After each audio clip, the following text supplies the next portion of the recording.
De varios Sí. de hombres. De mujeres.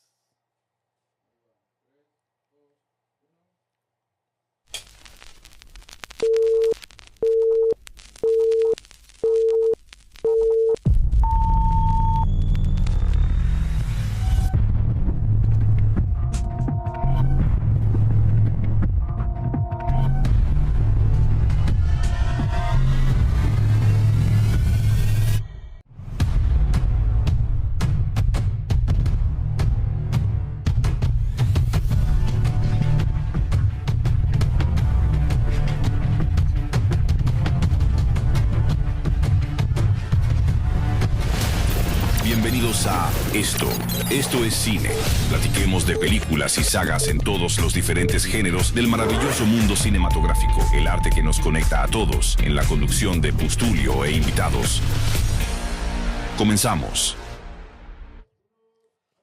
Bienvenidos a un nuevo programa de este podcast de Esto es cine. Ya iniciando el año. ¡Feliz Año Nuevo! ¡Feliz Año Nuevo a todos! ¿Cómo estás, Mike? Muy bien, ¿y tú? ¿Cómo te la pasaste el fin de año? Muy bien, muy divertido. ¿Todavía estás crudo? Ajá, espero que haya despertado completamente así en medio de la nada. Yeah. Así como se debe celebrar Año Nuevo. Pues sí, te comiste las uvas, pediste los deseos, te pusiste un calzón amarillo, rojo. ¿Cuál es el de los viajes? En los viajes es la maleta, ¿no, producción? Sí. Ajá, Pero te metes abajo de la mesa. ¿Cuál es el de abajo de la mesa? ¿Cuál es el de abajo de la mesa? A ver. Se le Bueno, olvidó la producción. Hay uno que es Sí. abajo de la mesa. Yo no conozco, o sea, sé que existen, no sé para qué Y es. el de la maleta te sales encuerado, le A das toda la vuelta a cuadra. la manzana encuerado. Ajá, pero sí, para que el viaje sea nuevo. O sea, Sí, claro. completamente. Pues estamos de nuevo en un programa más de Esto Cine, donde en todo el mes de enero, ya que nuestro podcast le tocó abrir el año, Sí. somos el podcast Sí. que abrimos el año, así como el navideño también. Y vamos a hablar de la temática de las temáticas más importantes del mundo del cine, porque hay cientos y cientos de películas de eso. Sí. Y pues es de lo que es la mafia. Fíjate que te tengo una oferta que no podrás rechazar. Bueno, soy bien amenazante, así que tampoco voy a decir que no. Bueno, ¿te acuerdas del Padrino? Claro. El Padrino mágico. Es que en Colombia a los narcotraficantes les dicen los mágicos. Oh, por los polvos. El mágico. Me imagino, no sé. Sí, Pero... los polvitos mágicos. Sí. Pero no hablaremos de Colombia, aunque hay muchas películas que hablan sobre... ¿Te acuerdas de la película Traffic? Sí. Una de las buenas. ¿Te acuerdas de Scarface? Ah, claro. Bueno, Al Pacino, igual que Robert De Niro, igual que muchos actores como Joe Pesci. Joe Pesci viene de allá. Hicieron películas mafiosas muy buenas, icónicas, que todavía vemos. Sí. Hasta la fecha. Mencionaste a Joe Pesci y me dieron un dato muy interesante sobre mí. Que mi nombre viene por la película de Mi Pobre Angelito. Sí, me dijo mi madre, saludos a mi madre y a mi padre. No, ¿por qué? Me dijeron que les gustó mucho el nombre de Ángel en Mi Pobre Angelito. Sí. Y dijeron de que pues vamos a ponerle Ángel a Ángel. Ay, Así, de ahí viene. Mi pobre Pustulito. Ajá, y yo dije, qué bueno que no me pusieron Kevin. Imagínate. Porque el Kevin, Ya dije, está buena esa. no. Bueno, pues hoy vamos a hablar de una de las sagas que se considera en el mundo del cine y que yo también considero y que a lo mejor Mike también considera una de las trilogías más importantes y emblemáticas del mundo del cine y que si tú la conoces y nunca has visto la película, eso habla de lo mucho que influenció el cine. Vamos a hablar de la saga del Padrino. Yes, el Padroni. Aquí el producción hubiera puesto acá imágenes bien padres, un intro del Padrino, Sí. la música italiana de tin, tinin, tinin. Sí. Pero, ¿Y cómo les llaman a esas piezas? Tarantelas. Sí, tiene nombre como... Tarantela. Ajá, gracias. Que aparece ahí en la película. Sí, Tanto sí. más en la 1 y en la 3. De las sagas más importantes del mundo del cine, influenciando al mundo. Pues yo siempre lo he dicho, Coppola influenció al cine demasiado. Sí. Hizo cosas cuestionables, sí. Hizo cosas comprobables, algunas. Ahí. Pero nadie puede negar lo revolucionario y la influencia que dejó en el mundo del cine, y más con El Padrino, porque cada escena del Padrino es una escena que hemos visto en alguna película haciéndole referencia. Sí. Fue revolucionario. Sí, y en lo cómico y en todos lados ha logrado influenciar Bueno, Marlon Brando venía desde los años 50 haciendo películas de rebelde, ¿sabes? Del chico guapo rebelde. Sí, y pues siempre tuvo mucha comparación. James Dean, por ejemplo, Sí, en ese tiempo, que admiraba él mismo a Marlon Brando, incluso en algún momento comentó que quería llegar a ser como él. Había algunos personajes importantes en películas que estaban haciendo o revolucionando el cine, todavía en blanco y negro en ese tiempo. Pero Marlon Brando ya en su etapa más adulta fue considerado por casi no para ser el padrino. Coppola pensaba de alguna manera que Marlon Brando era un actor muy problemático, incluso hasta sus últimos días. Qué irónico, ¿no? Que Coppola piense, él es muy problemático. Digo, parte de los buenos actores, los grandes actores de la historia de Hollywood, pues eran problemáticos. Claro. Los buenos son problemáticos. ¿Por qué? Porque no son ad hoc al sistema. O sea, muchos de ellos improvisaron muchas situaciones. Y en El Padrino ni se diga. En El Padrino parecía que el guión era opcional.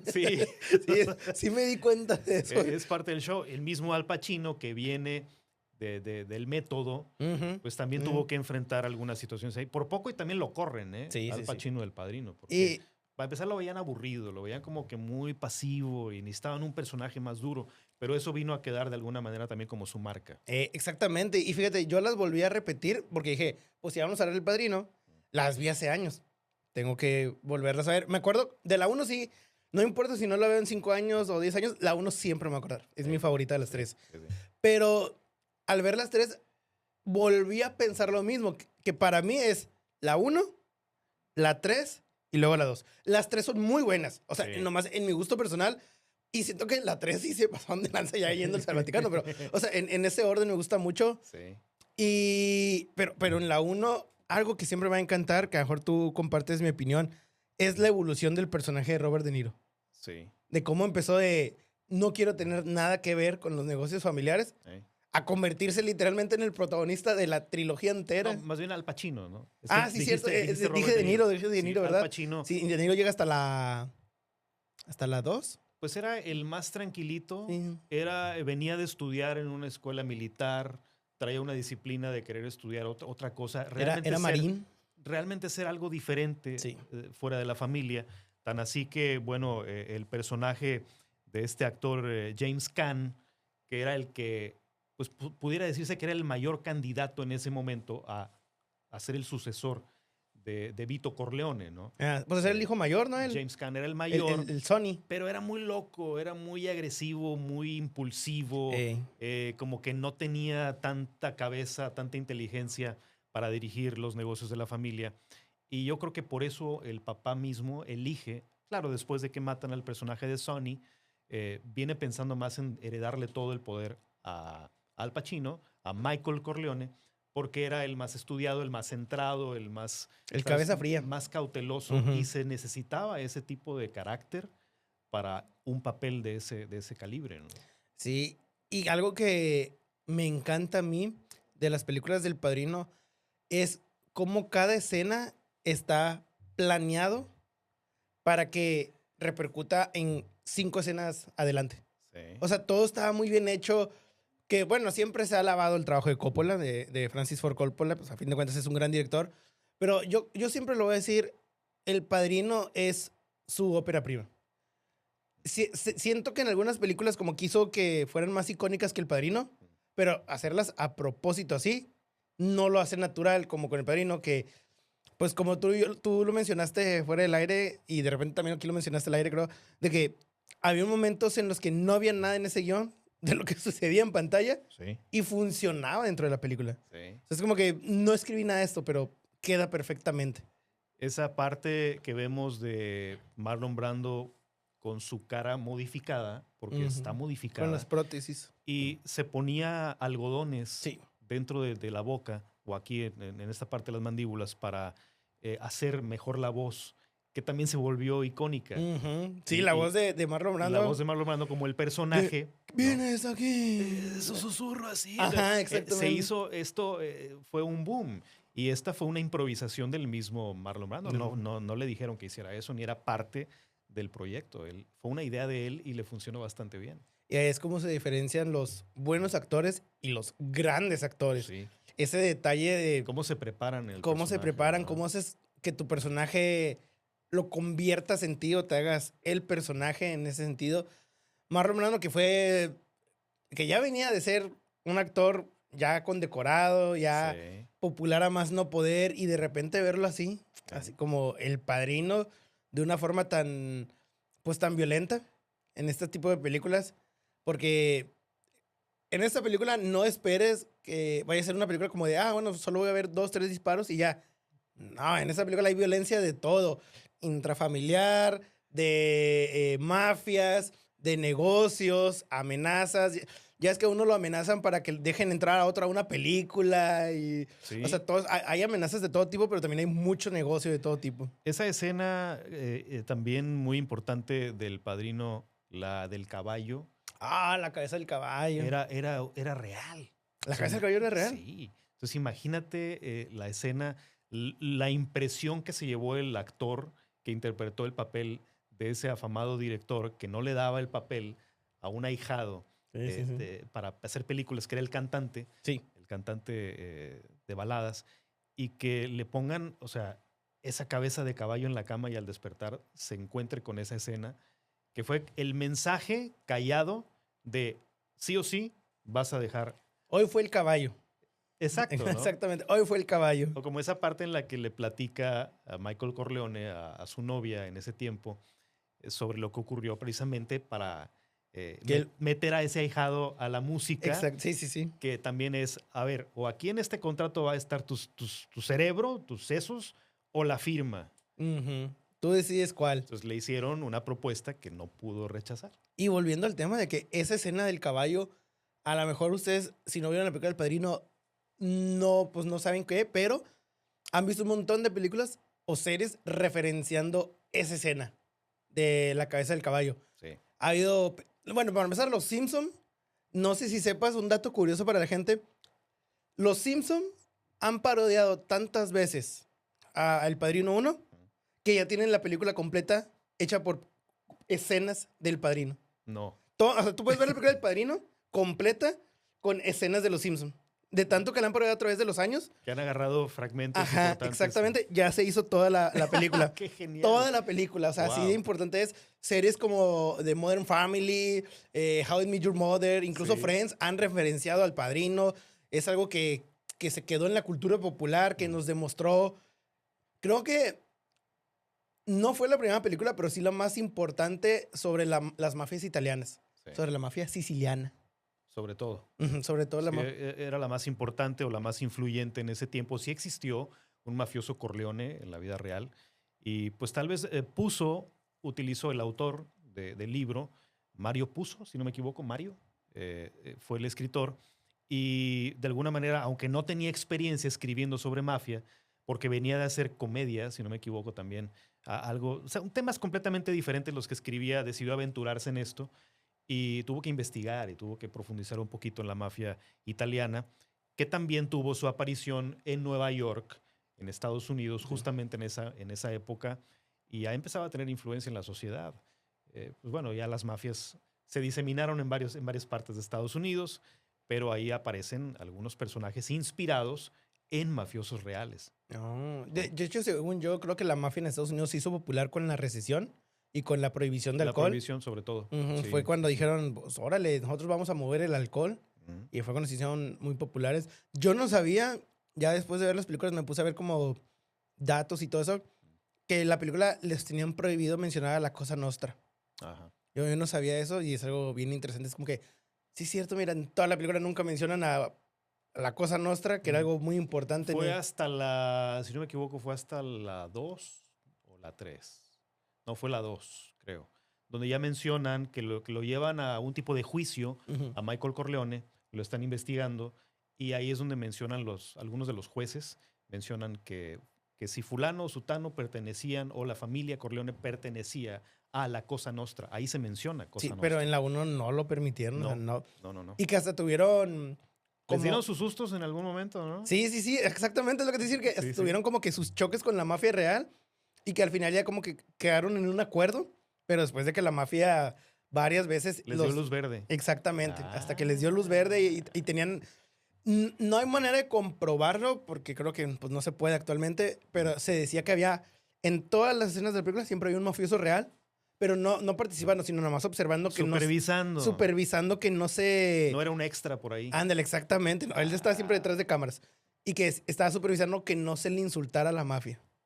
Que de hecho en ningún momento de toda la película No, pues imagínate. Las agarran con chorros de respeto. Sí. Pero es algo de esos datos como que imagínate qué tan importante fue la película que incluso la mafia real intervino nomás para ver que todo estuviera bien en la película. Sí. Por ejemplo, ya en un futuro ya más lejano, cosa diferente de lo que ocurrió, por ejemplo, con Los Sopranos, que ahí sí hubo mafiosos cercanos a la serie, pero para felicitarlos y para aplaudirles y, oye, muy bien. Y en algunas observaciones de que, oye, ¿sabes qué? Nada más que el jefe mafioso no usa shorts, nunca usa shorts, y salió una escena. Ah, sí, donde Tony Soprano trae shorts, entonces le dicen, oye, le hablan por teléfono y le dicen, oye, lo que pasa es que los jefes mafiosos no usan shorts, entonces tuvieron que hacer esa modificación de no volver a poner al jefe mafioso en shorts porque no usan ropa deportiva, ¿no? Sí, sí, ajá. Los mafiosos más actuales ya los podías ver en ropa deportiva, ya no eran tan formales como los de la etapa del Padrino, que eran unos looks impecables.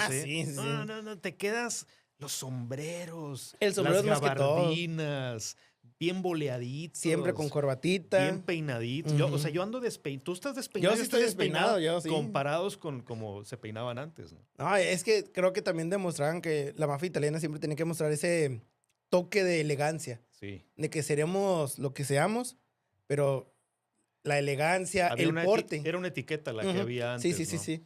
Y bueno, hay que mencionarlo, parte de la etiqueta y de las reglas que se manejaban en ese tiempo era pues muy celosamente guardado el secreto, por así decir, de la información que fluía en las mafias en aquellos años. Había un código de silencio, la omertà, que se llama en italiano, y que es, no se va a hablar de esto con nadie. Vamos a hacer un grupo muy secreto, muy privado, y cómo eso viene a cambiar en un futuro, ya por ejemplo en películas como Scarface, que hay una especie de cambio dentro de las organizaciones que ya buscaban ahora sí ser más públicos, más ostentosos, las joyas, los anillos. Llamar la atención, ser más violentos, cada vez más violencia, cosa que no ocurría en las películas del Padrino o en ese tiempo antes, ¿no? Se le leía la carta a quien se le tenía que leer la carta. Claro, y ya. Pero no andaban tirando balazos a lo loco, ¿no? Como después pasó. De hecho, fue hasta que Michael toma el poder, que es en realidad cuando empiezan los balazos a diestra y siniestra, pero porque también ya traía el coraje de todo lo que pasó en su familia, de cómo le mataron al carnal y todo eso. Y algo que me gusta mucho de la mafia, en cuanto a la cuestión de la película del Padrino, era el no se lastima a la familia. Cuando golpean a la hermana, que ellos mismos también intervienen y dicen, no se golpea a la familia, no se engaña. Que está bien raro eso de que a la esposa no se le puede engañar. Ajá. Pero luego, en otras películas más adelante, mencionan como que siempre tienes que amar a tu esposa. Puedes tener amantes, pero no las puedes amar a ellas. Es como que ya me cambió la regla de no tener nada que ver con alguien más. Sí. Bueno, se pueden tener sus excepciones. Pero siempre es como que asegurándose de la protección de la familia. Con lo de la hermana, cuando la golpea a su esposo, que el hermano va y lo agarra a golpes y lo amenaza y todo. Sí. Y luego que viene a resultar ser un traidor dentro de la familia por darle información a otra familia contraria y también pues le vienen dando cuello, ¿no? Muy, muy importante mencionar esto que dices de lo de los códigos de familia, porque bueno, el mismo Sonny rompió el código teniendo una amante, ¿no? Con la cual en un futuro nos damos cuenta que tiene un hijo que resulta ser el que queda como el padrino al final. O sea, el nuevo padrino después de Al Pacino viene siendo Andy García, ¿no? Entonces es de un hijo que tuvo fuera del matrimonio. Y que muchos dicen de que fue como que esta referencia en la película de ese fue el destino de Sonny porque rompió el reglamento. No diciéndolo abiertamente, pero pues a fin de cuentas, él al romper el reglamento, su destino ya estaba sellado en ser acribillado. Sí. Que casi todos en las películas son acribillados. Pocos mueren de la forma silenciosa de con el cable acá, según yo no me recuerdo, creo que hubo 2, 3 escenas. La mayoría fueron de acribillación o uno que fue el que se suicidó en la mañana.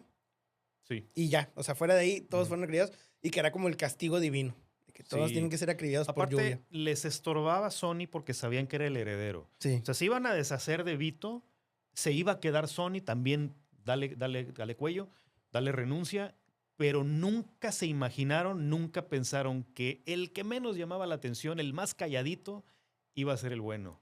En este caso, Michael Al Pacino es el que viene entrando al quite para vengar a su papá de ese ataque, empieza a hacer ya sus cambios y cuando al final queda o lo eligen, es seleccionado para ser ya el padrino oficial, pues decide limpiar la casa. ¿Esa escena? Y se deshace de las 5 familias mafiosas para ellos ser los únicos que queden en el poder. Para mí, de las mejores escenas en el cine en general, es la escena de Al Pacino bautizando a su hija y mientras, o sea, toda la transición de bautizo, asesinatos, bautizo, asesinatos, con la canción de fondo, que fue una gran canción, una gran elección, no sé cómo se llame, pero para mí esa escena es de las mejores del cine. Esa transición entre públicamente Michael está entregándose al bien, pero en el interior la oscuridad sigue dominando todo.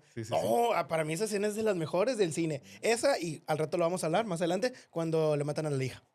Sí, bueno, eso ya es más adelante. En la tercera. Sí.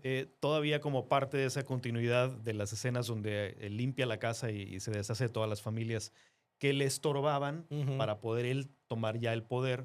Y que aparte estaban en contra de su nuevo pensamiento, ¿no? Sí. Porque obvio como nueva generación de mafia, pues tenía que cambiar las cosas. ¿Por qué? Porque el mismo mercado de las drogas o el mismo mercado de lo que estaban ellos traficando, pues estaba cambiando.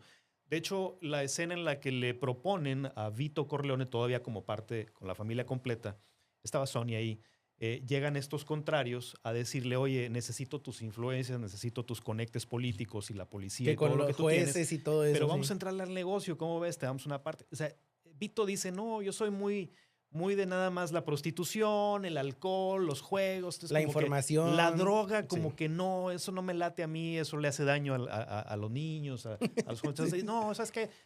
Eso no me concierne a mí, no entra, no afecta en mis intereses, pero dale tú. Pero estos cuates dicen, no, es que yo quiero lo que el poder que tiene Vito. Sí. Por eso es que lo quieren quitar del camino. Y es ahí donde se dan cuenta y el mismo Consigliere les dice, no me acuerdo el nombre del actor, pero les dice, oye, tenemos que entrarle a este negocio porque si no nos van a dejar fuera, ¿eh? O sea, van a apoderarse ellos y vamos a quedar fuera y nos van a desaparecer. Le dicen a Sony, pero Sony terco, dice, no, y mientras están pensando todavía en cómo vengar al papá. Sí, era... Y es donde entra Michael ahí al quite, ¿no? Y, bueno, para empezar, el papá fallece de una forma para acabarla ni siquiera acribillado. No, pues ya viejo, enfermo. Ajá, viejo y enfermo en su... ¿Cómo se le podría llamar? No su ranchito, era como pues un jardín. Como un viñedito chiquito. Se ve un jardincito ahí con plantíos. Está su nieto ahí. Todo. Jugando con él y todo este rollo. Y la naranja. Ahorita mencionábamos acá antes de transmitir cómo las naranjas aparecen en escenas muy importantes antes de que suceda algo violento. Sí. O una muerte. Y que según Capone, ya no metieron mafiosos reales, sí. Coppola dijo que eso no era real, o sea, que no era cierto, pero irónicamente sí, en cada escena violenta o fuerte está la naranja. A lo mejor él lo hizo subconscientemente, a lo mejor ni él siquiera se dio cuenta y solo le gustaban mucho las naranjas. Sí. Pero en cada escena hay una naranja. En la segunda del Padrino hay una escena con Al Pacino también que le da la bienvenida a Johnny Ola y está pelando una naranja. Incluso le llevan naranjas, ¿no? De regalo de la Florida. Entonces aparecen muy, muy recurrentemente en algunas escenas. Que entonces ya son saben. Como presagios, ¿no? Exactamente, que si ya saben, si van con algún mafioso italiano y ven alrededor naranjas, mejor retírate. Sí. Por cualquier cosa. O cuando matan al sicario y llevan un pescado envuelto en papel. ¿Y esto qué? No, pues es una señal de que fulano de tal ya está entre las aguas, ¿no? Ya está durmiendo con los peces. Durmiendo con los peces. La Significa frase que icónica. le dieron exactamente. mate. Y sí es cierto, todavía que pues el Corleone principal, que no era Michael todavía, sino el papá, que lo balean, pero sobrevive. Sí. Sobrevive Nada y más es cuando que están comprando las naranjas. Ya no, y él ya después de estar baleado, ya más delicado, afectado, ya también ya grande, pues ya no puede tener el poder, la fuerza para ser autoridad y por eso le hereda a Michael. Y todavía quieren tratar con Vito, pero él dice, no, todo míralo con Michael, él es ahora el bueno. Y oye, padrino, pues que háblalo con Michael. Es que él ya prácticamente se estaba como retirando, ¿no? Que nos saltamos la primera escena de la película, que es también, te enseñan cómo funcionan las tradiciones. En el hecho de que en la boda se puede cumplir un favor. Sí. Y que todos están entrando con el padrino y le están pidiendo favores de que, oye, mira, debo la renta, está bueno, te voy a dar la renta. Había fila, ¿no? Siempre para ver cosas con él. Pero desde el principio de la película te van explicando cómo funciona la mafia, cómo hay códigos, cómo... Sí. Aunque obviamente pues, son personas que en negocios turbios tienen como que en su código moral en esta fecha cumplo favores y pues se tienen que hacer porque es la boda o así. Obviamente me imagino que si vas y le dices quiero ser el nuevo padrino, te van a decir, nah, o sea, no. Pero está muy padre eso. Y luego también una de las escenas que también se ha parodiado miles de veces y de las escenas que más me encanta del mundo del cine es cuando Michael le pregunta, nunca me preguntes sobre mis negocios a su esposa. Se va a su oficina, todos se empiezan a juntar y luego llegan a cerrar la puerta. Y le besan la mano ya. ¿No? Donde ya demuestra que ya es el padrino, que ya tomó el poder. O sea, esa escena de transición también es impresionante. Y si la ves así en la película está bien padre, pero si la analizas un poquito más, muestra cómo... que ese Michael ya no es el Michael que vimos al principio sentado con su novia en la fiesta, diciéndole que no, mira, yo no te quiero nada que ver con ellos, está aquí no más porque está cantando porque pide un favor y de repente ya cerrando la puerta siendo él básicamente el padrino, siendo el diablo en la habitación. Sí. O sea, está bien impresionante esa parte de la película. Y que justamente en esa escena, previo a ese momento tan importante para él y para la familia Corleone, pues le estaba justamente la hermana reprochando que él habría mandado matar a su esposo. Que incluso esa psicología, esa violencia psicológica de querer sacarle la sopa a la gente, diciéndole, mira, y luego todavía le ofrecen un whisky, ¿no? Mira, siéntate, relájate, ¿qué onda? Me estás traicionando, ¿no? De alguna manera, hiciste esto, aquello. No. Mira, espérate, no te va a pasar nada. Mira, aquí están los boletos, te vas a ir a Las Vegas. Estás fuera del negocio familiar, pero no voy a dejar a mi hermana viuda. ¿Cómo crees? O sea, y luego resulta que sí lo matan. Sí. O sea, es una violencia psicológica tremenda la que aplican estos mafiosos para sacarle la sopa a la gente y se relajen y puedan hablar. Y lo peor de todo es que lo hacen tan fríamente tranquilo. ¿Sí? Da mucho miedo el hecho de cómo Michael casi siempre hablaba con todos bien tranquilamente, bien relajado, pero en su mente ya estaba planificando cómo te vas a morir, qué va a pasar. Pero él te está hablando bien tranquilo, no va a pasar nada, vamos a hablar aquí tú y yo. Yo creo por eso Coppola lo dejó, porque nadie quería al Pacino, no lo veían capaz para interpretar ese papel, pero esa frialdad que dices que daba terror, daba miedo, la mirada profunda que dejaba al Pacino en algunas escenas, como la de donde se enfrentan en el casino con el dueño del casino, que le está diciendo y reprochando de que, oye, pues, tú le diste unos apes a mi hermano, ¿cómo? Y nunca perdió la cordura, no era como Sonny que, oye, tengo que bola explota. Y ya quería agarrarse a golpes. No, Michael era tranquilo, con la pura mirada te estaba ya machacando. Que creo que eso es lo que hace a los villanos grandes, ese temple de que tú como espectador sabes que puede ser una bestia, pero da tanto miedo que esté tan tranquilo, mirándolo de frente así, relajado, sabiendo que... Sin parpadear. Ajá, exactamente. O sea, esa villanía que estamos acostumbrados, no sé, a villanos más locos, más explosivos, de destruir el mundo, y él bien tranquilo, que yo sí siento que el arquetipo de villano de Temple Sereno, todos existieron o se basaron en lo que fue Al Pacino.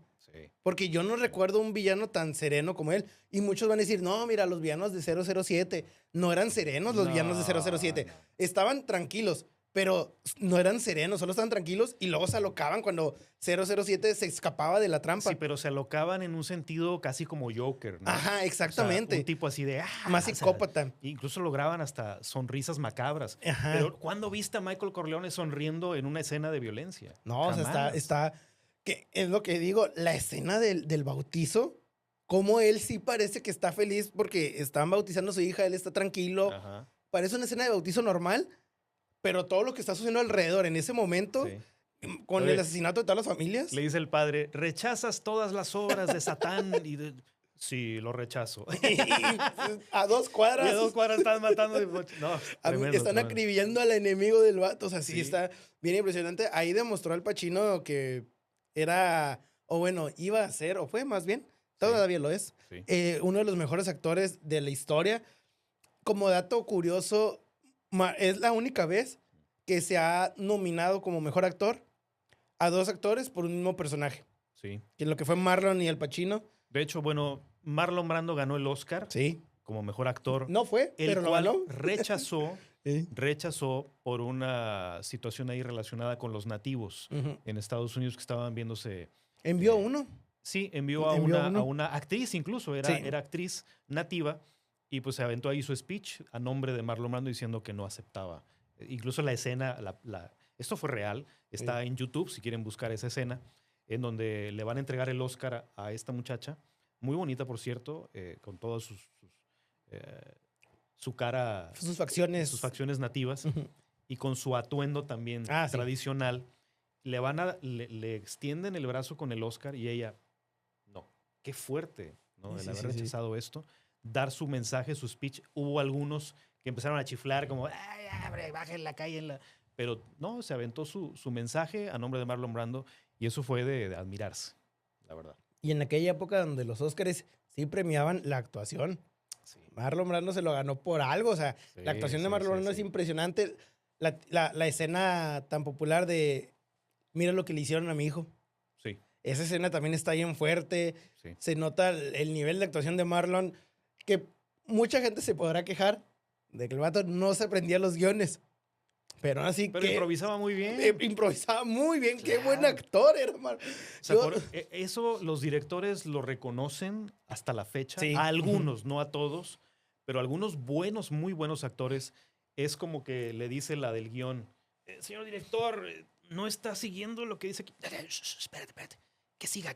Sí. Déjalo. ¿Por qué? Porque está haciendo un buen papel el personaje. Entiende el personaje, absorbe la idea del personaje y ya lo interpreta como él cree que sería el personaje, pero lo interpreta muy bien. Nunca se aprendió los diálogos, siempre, con Marlon Brando siempre se ha dicho y se sabe. Había gente con cartelones, con el guión ahí enfrente de él para que lo leyera. Y a veces ni el cartelonzote leía. Era como, no, hombre, yo voy a decir eso nomás en los sketches de Saturday Night Live, que ponían ahí, están volteando. Te das cuenta que están volteando a ver el cartelón, ¿no? Pero Marlon Brando no tenía que hacer eso. No, incluso decía que, mira, ¿me puedes poner el guión ahí? No lo voy a leer. Yo tengo una mejor idea de lo que voy a decir. Sí, no. Y sí, de los grandes actores que al menos él dominó la improvisación. No conozco... O sea, sí hay muchos actores que improvisan muy bien. Sí. Muchos. Pero yo considero que Marlon Brando fue el que lo dominó de una forma magnífica en la que tú no puedes saber si en realidad era guión o improvisación de Marlon. Ahora, platícame, Pustulio, si tú recuerdas el hermano mayor, que también era mayor de Michael, el cual él también se sentía como relegado del poder. ¿Te acuerdas del hermano? Era Fredo, ¿no? Fredo. Era Fredo, ajá. Que se sentía impotente de no poder tener autoridad, pero lo veían muy debilucho, lo veían como que no era apto para ese tipo de rango jerárquico en la familia Corleone. Y viene siendo asesinado por órdenes de su propio hermano, que esto viene a convertirse en todo un trauma que le afectó hasta en la salud a Michael Corleone en la tercera parte. Pues fue por el azúcar. Hasta se le subió el azúcar, ¿no? Sí. El azúcar se le subió porque imagínate mandar matar a tu propio hermano porque te traicionó de una manera que no debió. Y que no es un chiste lo que dije de que se le subió el azúcar. En la película le da problemas de azúcar. No, le da problema de... ¿Cuál es el problema? Que tienes que tener siempre azúcar. O sea, que tienes que comer un chocolate o tomar un jugo. Pues sabía en la película que tenía diabetes. Diabetes. ¿Verdad? Sí. No, pero de que de repente en la escena está con el... No me acuerdo si es un padre. Cardenal. Un cardenal. Sí. Que se le empieza a bajar el azúcar y que saca un chocolate y se le caen 2. Y saca hasta un jugo, pero está bien desesperado. Sí. O sea, tiene... Ahí notas la repercusión física Es que de la decisión. Esa escena, Pustulio, está también muy fuerte y muy conmovedora cuando por primera vez le confiesa a alguien que mató a su hermano. Y es precisamente a este cardenal que después aspira a ser papa. Que le dice, confiésate. Y tiene que decir todo lo que traía atorado de tantos años. O sea, es una escena muy, muy importante. Y que no le dice exactamente todo lo que hizo. Solo no a detalle, pero sí dijo, maté al hijo de mi mamá. Ajá, sí. Y también he traicionado a mi familia. He hecho confabulación. O sea, usa muchas palabras y al final cierra con lo de maté al hijo de mi mamá y te quedas... O sea, no dice el hermano, o sea, es eso. No puede decir la palabra Ni siquiera hermano. Puede decir que es su hermano, que le duele más. Exactamente, ¿no? O sea, está bien impresionante todas esas escenas. Y cómo te das dando cuenta cómo trabaja la película en ya nadie está a salvo. O sea, no importa quién seas. Bueno, lo demuestran en la 3 con la hija. Sí. Que es la hija real de de Coppola. De Coppola. Sofía Coppola. Ajá, Sofía Coppola. Sí. Que cómo tratan de matarlo, fallan, le disparan a la hija y él se avienta uno de los gritos, a mi parecer, más naturales en el mundo del cine. Primero un grito mudo, ¿no? Porque no le sale. Como siento que... Y todo se queda así como, what the fuck? Y ya después... ¡fuas! Que siento que es como, en realidad le pasa a veces a la gente, como que es tanto el trauma o el dolor que es como que no puedes pronunciar una palabra y de repente ya se te destapa y sacas todo el dolor. Sí, pues es que imagínate, si lo vemos desde esa perspectiva de que él traía guardado este secreto de haber mandado matar a su propio hermano, el karma se lo viene cobrando. Oye, pues mataste a tu hermano, pero ahora el destino te está quitando a tu hija. Es casi como el mismo karma actuando, ¿no? Y que él había dicho a través de las películas de que no le gustaba que su hija estuviera en el medio o bueno, en el ámbito familiar porque él sabía lo que podía pasar. Sí, claro. Ya es que la hija quería andar con uno de... Pues precisamente con el primo. Ajá, con el primo. O el medio primo, no sé cómo. El primo. Andy. Según yo era primo completamente. Sí. Entonces, pues no veía con buenos ojos que ella se viera inmiscuida en los mismos negocios familiares porque lo que quería él también era retirarse y dejar todo en paz. Sí, mantener la riqueza, algunos negocios formales dentro de la formalidad. Pues ya tenían caridad y todo. Sí, o sea, ya estaba haciendo las cosas bien, tal como se lo había prometido a su anterior esposa, que después ya tuvo otra familia y así, pero los hijos en sí, tanto el hijo como la hija, los quería lejos de esto y ellos mismos tenían muy malos recuerdos que vivieron en la infancia en medio de las balaceras y de toda esta violencia de la mafia. Pues ni siquiera a ellos les interesaba seguir con este negocio. Por eso ya antes de la aparición de Andy García, ya Michael Corleone veía como que se está acabando esto de la mafia en la familia. Él quería dejar las cosas bien, pero aparece el personaje de Andy García que busca. Él sí quiere el poder. Él sí quiere quedarse con el negocio de la familia. Trae hambre de juventud. Proteger a la familia. Y es donde ahí ocurre al final, ¿no? Que también nos saltamos una de las escenas más, al menos a mí, impresionantes en cuanto a actuación, cuando disparan a la habitación de Michael. Ah, sí. La escena siguiente de en mi casa, en mi habitación, donde mis hijos juegan. O sea, todo ese enojo. Sí. O sea, si lo ves bien real. Ahí sí dejó de ser serio, porque ahí sí. Ajá, ahí sí. Ahí sí estaba súper molesto, precisamente porque le estaban afectando a lo que él más quería, que era su familia. Y que porque supone que también dentro de la mafia había este código de en el carro, en la calle, en los negocios, nunca en la casa. Sí. Y de repente rompen esa regla, le disparan en las ventanas a través de la habitación y él es cuando ya explota en mi casa. Fíjate cómo le da la orden a sus sicarios de encontrar con los perros y prenden las luces porque fue de noche. Sí. Y le dice, los quiero vivos. Ah, sí. Vivos. Sí. O sea, ¿por qué? Pues porque tiene que interrogarlos. Oye, ¿quiere saber quién? ¿Quién dio la orden de esto? ¿No? Porque es importantísimo. Sí. Tú te puedes ir con el impulso de que el momento y todo, te calientas y pues ahora los matas. No. Tráetelos, amárralos y sácales la sopa. Sí, no se van a ir tan fácil. Claro. Que para acabar los encuentran muertos, porque ahí es cuando se dan cuenta de que hay un traidor, porque si los mataron es porque la información que tenían fue dirigida desde adentro. Y eso mismo lo vemos en la escena en la que buscan también asesinar a Andy García, en la 3, donde llegan 2 sicarios a su departamento y lo quieren matar, pero logra someter a uno, mata a uno y somete al otro. Y le dice, ya, hombre, dime, ¿quién te mandó? No. Y total lo convence, le ofrece un cigarro, que es lo que te estoy diciendo, estas tácticas que tienen de, tranquilo, hombre, no te va a pasar nada. Mira. O quieres quedar como tu compañero acá, ¿no? Mira. Te escapas tú para otro Fúmate lugar. un cigarro, ¿quieres un di. cigarro? Sí, fúmate el cigarro. Ya dime, hombre, ¿quién te mandó? Johnny Sasa. Y pues ahí sí, ¡pum! Ahora sí, ¿verdad? Sí, ya te saqué la información que necesitaba, ahora ya sí. No te necesito. Vete para el infierno. Exactamente. Que eso también se hacía a partir de las películas del Padrino. En otras películas de mafiosos italianos no eran tan... No interrogaban. Ajá, no interrogaban, o si interrogaban no eran tan amables. La interrogación era la típica interrogación de tortura, de cachetadas, golpes, dime quién es. Sí. Incluso en la serie de los... se me olvidó el nombre y ahorita hablamos de ello. ¿Sopranos? De los Sopranos. Sí. En toda la serie, la mayoría de los personajes torturan mientras están sacando información. Sí. Excepto Tony. Tony al principio sí llega y te ofrece un vaso de cerveza, un vaso de tequila, cualquier bebida alcohólica. Sí, sí. Te ofrece un tabaco, porque él usaba mucho los tabacos. Sí. Y luego ya después de eso te empezaba a golpear. Pero en toda la serie es solo Tony el que usa esa táctica de la vieja escuela. De la vieja escuela. Y en todos Los Sopranos hacen mucho parodia a las películas del Padrino. Incluso porque dentro de Los Sopranos, El Padrino es una película. Sí. O sea, igual que nosotros. Y a Tony le encantaba la película. Y yo siento que a lo mejor nunca se dijo oficialmente, ni fuera de los productores, ni dentro de la serie se dijo. Pero yo sí creo que como Tony, en ciertos puntos de serie, él seguía siendo un niño.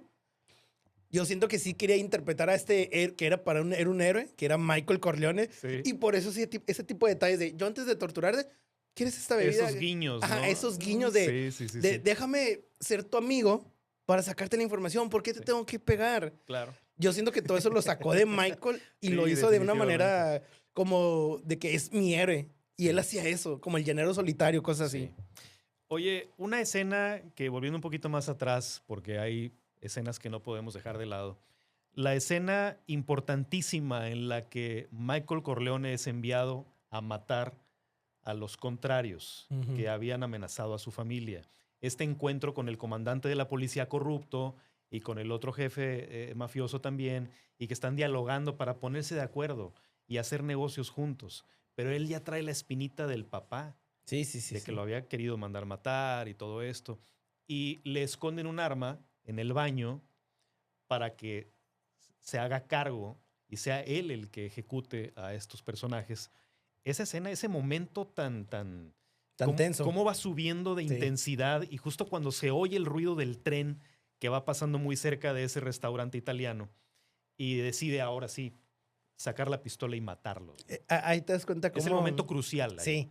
Cómo la película está también hecha, que la tensión te la va armando, no solo la película, sino a tu mismo cuerpo, que vas sintiendo de que estamos así, y luego vas subiendo, y estamos a nada. Es que todos estábamos en de que lo va a hacer o no lo va a hacer, o sea, ¿será capaz? Y porque Michael mismo se notaba así como entre no quiero y sí quiero y tengo que, pero no debo, o sea, todo eso te lo envuelven a ti y tú lo resientes. Se enfrenta a él mismo con sus propios demonios y pensando en la familia, pensando en qué va a ocurrir ahora, porque si no hago algo, nos van a desaparecer a todos.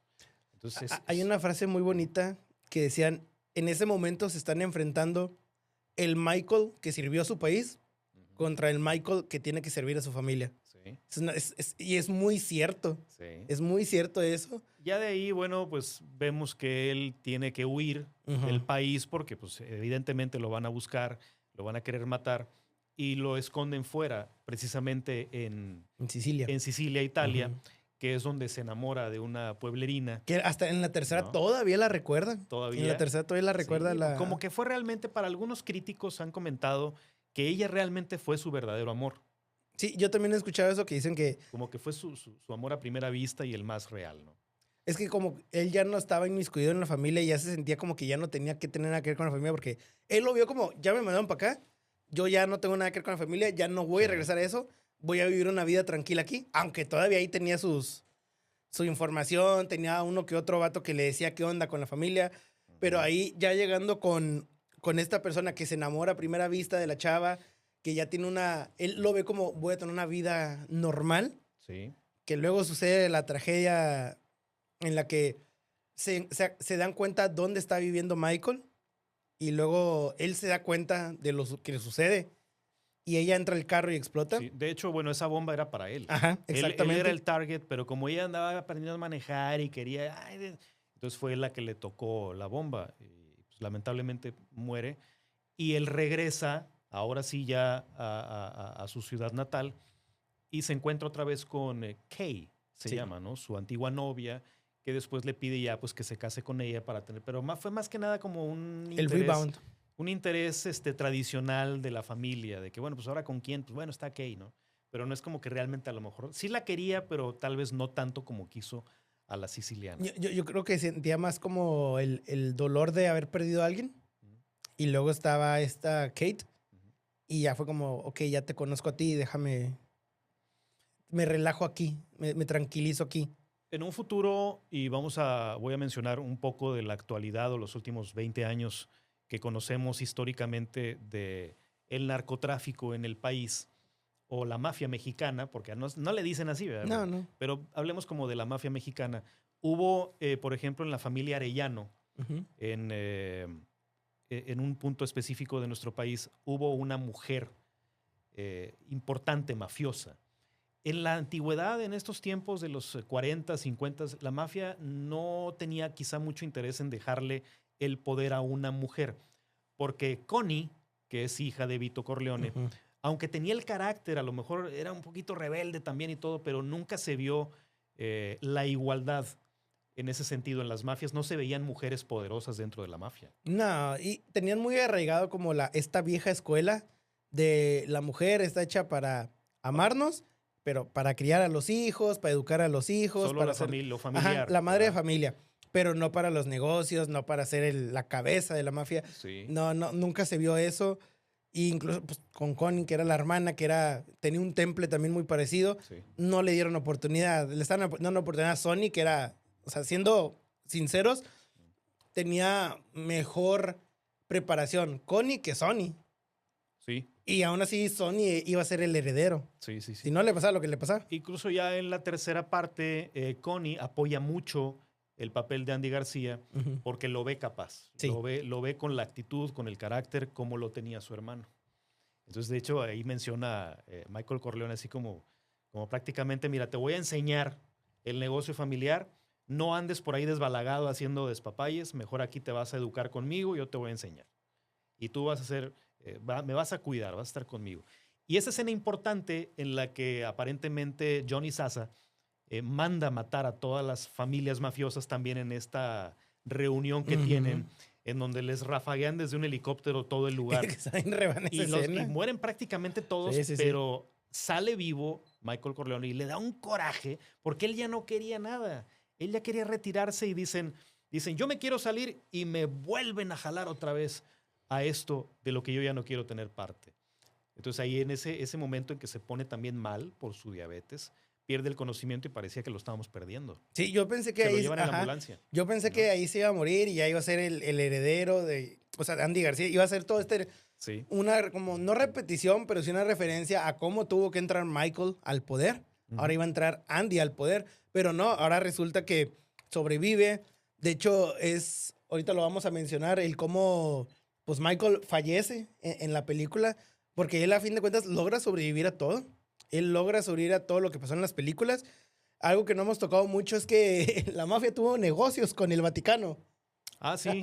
Sí, lo que pasa es que, bueno, ahí hay algunas partes en las que vemos intereses económicos, como que el Vaticano pues tiene un banco. Y que tenía una deudota. Y sí. El Vaticano tenía una deudota. Entonces, de alguna manera Michael sentía que redimirse dentro de su vida, de estar envuelto tanto tiempo en negocios ilícitos y en la mafia, pues le dice, por este lado aquí me voy a reivindicar, ¿no? Voy a ayudar a la iglesia, limpio mi nombre, me reconozco socialmente como alguien caritativo, importante en la sociedad, y que ya quitarse ese estigma que traía de Michael Corleone, el mafioso, el que estaba involucrado en la mafia, la Cosa Nostra y todo esto. Y hay una lucha inconstante de poder limpiar su nombre.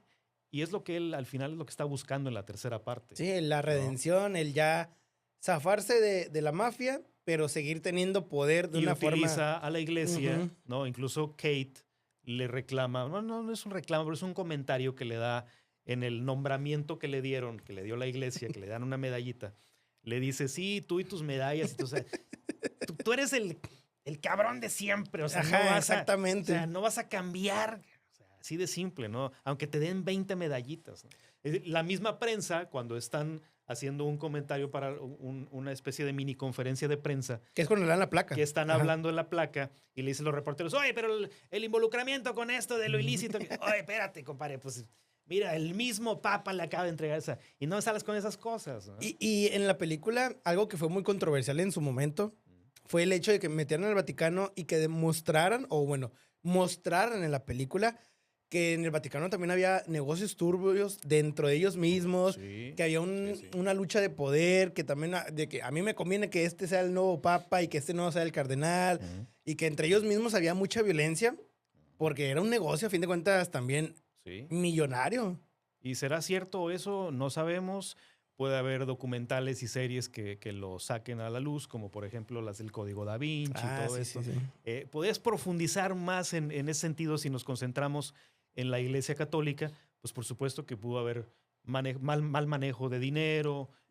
Al fin y al cabo, bueno, la religión es un negocio. Exacto, es lo que te decía. O sea, a fin de cuentas es un negocio y es el negocio más fructífero que se ha hecho a través de la historia. Se mueve mucha lana. Pues te digo, tan así que tienen su propio banco, ¿no? O sea, ándale, exactamente. O sea, ¿qué tanto dinero tienes que tener para poder darte el lujo de tener tu propio banco? Y pues darle préstamos a otras personas. La escena más también icónica que no puedo dejar de lado en El Padrino 1 es también una improvisación que hizo Marlon Brando cuando está atendiendo a la gente que va a hablar con él y está en su escritorio y lo ves acariciando un gato. Ah, sí. Entonces tú ves y dices, bueno, pues es su mascota, ¿no? Ahí hay gatos. No. En el guión de la película no contemplaba que Vito Corleone iba a tener un gato de mascota. Lo que pasa es que andaba un gatito merodeando ahí detrás de cámaras en el rodaje y Coppola pues lo vio y Marlon lo agarra, lo carga y mientras está grabando la película y pues lo sienta en su regazo y empieza a acariciarlo y a jugar con él. Todo esto fue totalmente improvisado. Sí. No estaba como parte del guión el que usaron gatos. De hecho, todo villano que ustedes vean, incluso en las de 007, en las de Austin Powers, que son parodias, todo villano que veas en películas, series o cómics que aparezca acariciando un gato, es una referencia directa, y a lo mejor ellos ni lo saben, pero es una referencia directa a esa escena en la que por primera vez en el cine se muestra a un villano de poder acariciando un animal. Sí, teniendo simpatía por un animal cuando... Teniendo humanidad. Sí, exacto. ¿No? Un lado humano que pareciera que no tienen los malos. Pero sí, incluso Vito Corleone nunca mostró un carácter difícil o problemático o violento. Siempre también fue muy calmado. Sí. Que eso muy seguramente lo heredó Michael, ¿no? Ándale, es como que la... Cabeza fría. Exactamente. Sí. Y le daba consejos al personaje de Andy García, Vincent Corleone. Vini le daba consejos, muchos consejos que Vito Corleone le daba a Michael. Sí. ¿Verdad? Entonces, a veces uno impulsivo y así, no, espérate. O sea, tú calmado, no te anticipes. O sea, le daba consejos de cómo mantener la cordura. Ahí se veía cómo iba a ser el paso a... Ser impulsivo nublaba tu mente, le dice en algún momento, ¿no? Sí, y el ejemplo más grande creo que Michael siempre le iba a tener con su hermano, con Sonny. De que el ser impulsivo nunca te va a llevar a ningún lugar. Y Sonny, en la primera parte del Padrino, vemos como también impulsivamente en la reunión que tiene con el otro jefe mafioso, pues quiere entrar ahí a la plática cuando está Vito platicando sus cosas. Y oye, ves que... Y esa impulsividad, entonces, lo voltea y dice, ay, es que estos se quieren dar órdenes o quieren anticiparse y todavía están aprendiendo. Entonces como que le dice, espérate, o sea, tú calmado. Y ya en lo privado le dice, oye, ¿qué traes? ¿Qué te pasa? Dice, nunca le demuestres a los demás lo que estás pensando. Ándale, sí, esa escena está bien padre, el cómo... Lo regaña, pero lo regaña con un buen consejo. Ajá, o sea, lo regaña con aprendizaje. Exacto. Que creo que una de las escenas con aprendizajes más importantes en toda la película es, nunca demuestres lo que estás pensando. Que es algo que Michael en toda la saga hizo. Sí. El siempre estar sereno platicando con alguien. Y creo que es lo que daba miedo, bueno, el otro personaje es lo que le daba miedo de Michael, no sé qué está pensando. Sí. No sé si me está ofreciendo esto porque en realidad sí estamos calmados o si en realidad me está ofreciendo esto para hacer tiempo y me van a venir a matar. O sea, toda esa paranoia psicológica, como lo mencionas, de sentirse como ese animal atrapado con el cazador enfrente. Ya. Y bueno, ¿a ti te gustaron los actores para los personajes o habrías modificado, cambiado? ¿Quién te hubiera gustado que fuera más otro actor en algún papel? Yo creo que todos estuvieron perfectos. Leí que Stallone audicionó. ¿Para? No sé para quién audicionó, nada más dice que audicionó, pero mira, déjame, según aquí yo tener la información. Pudo haber aquí. sido algún Rocky ahijado del Padrino, ¿no? Que le patrocinara su carrera boxística. Mezclar a Rocky con el Padrino hubiera estado extraño, pero bueno. Mira. Que en lugar de un cantante hubiera sido un boxeador, no hubiera estado nada mal. Sí, no dice nada, nomás dice que audicionó. Pero audicionó y nomás no lo agarró. Y no fue elegido. A lo mejor audicionó también para, no sé, un personaje importante. Pero sí te lo imaginarías a él así, ataviado como el personaje mafioso. Es que las películas del Padrino, si algo nos ha demostrado, es que son excelentes actores. Sí. Todos los de ahí son actores. El Sony, a mí una de mis escenas favoritas de Sony es cuando se agarra al vato en la calle a golpes, sí, al que golpea a su esposa. Y que agarra la tapa del bote de basura y luego todavía le muerde la mano. Y que sí era real algunas cosas de esas. Sí. También improvisaron ahí. Y el mismo actor al que están golpeando pues, se sacó de onda. Que espérate, esto no es en el guión también. Es como que sí buscaba alguna manera que se viera lo más real. Algunos golpes, hay que ser sinceros, se ven que son fake. Claro. Se ven fake. Más cuando la tomas desde atrás, que los típicos golpes así de frente. Sí, se ve que no le llega. Que no le va a llegar. Que es finta, ¿no? Pero me da mucha risa la escena de cuando el mismo vato se agarra y le está mordiendo la mano. Y es como que, porque le puede seguir pegando. Sí. Pero ahí también da como que ese toque de actuación de, estás tan enojado que no, en realidad no piensas cómo pegar, solo actúas por instinto. Sí. Y es como que, te estás agarrando aquí y estoy enojado, te voy a morder. Que es un instinto animal y a la vez primario del ser humano, el morder. O sea, y es algo muy real, pero digo...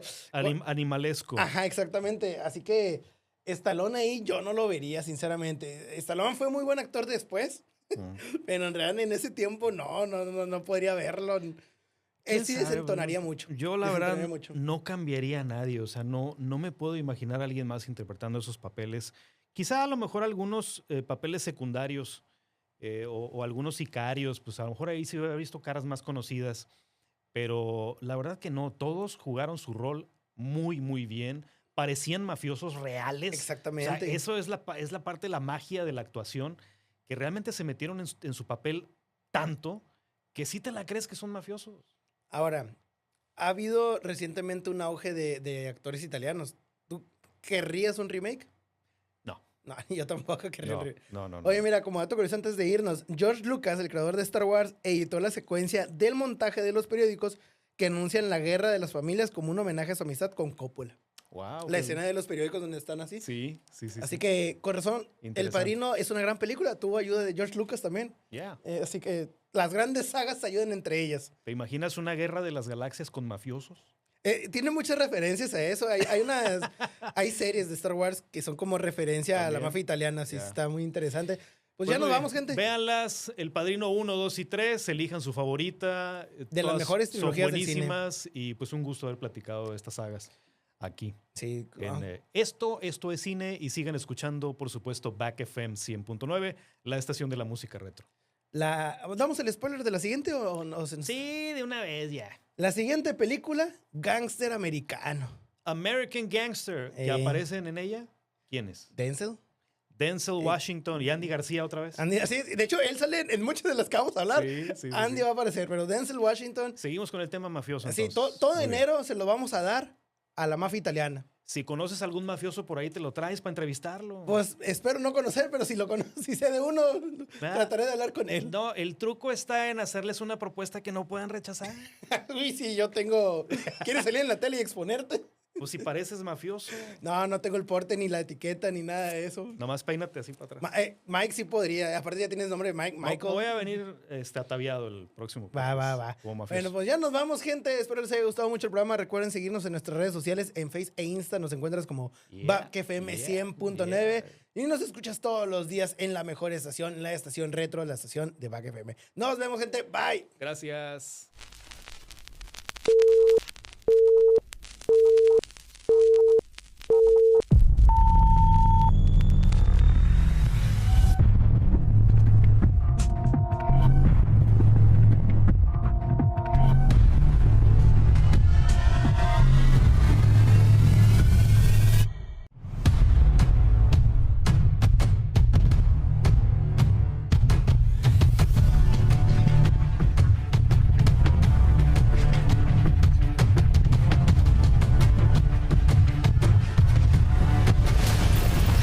final de Esto es Cine. La próxima semana te llevaremos por el mágico mundo de las películas con un toque diferente. El podcast que va del arte a la ficción. Porque el cine educa, divierte y nos inspira. Esto es Cine.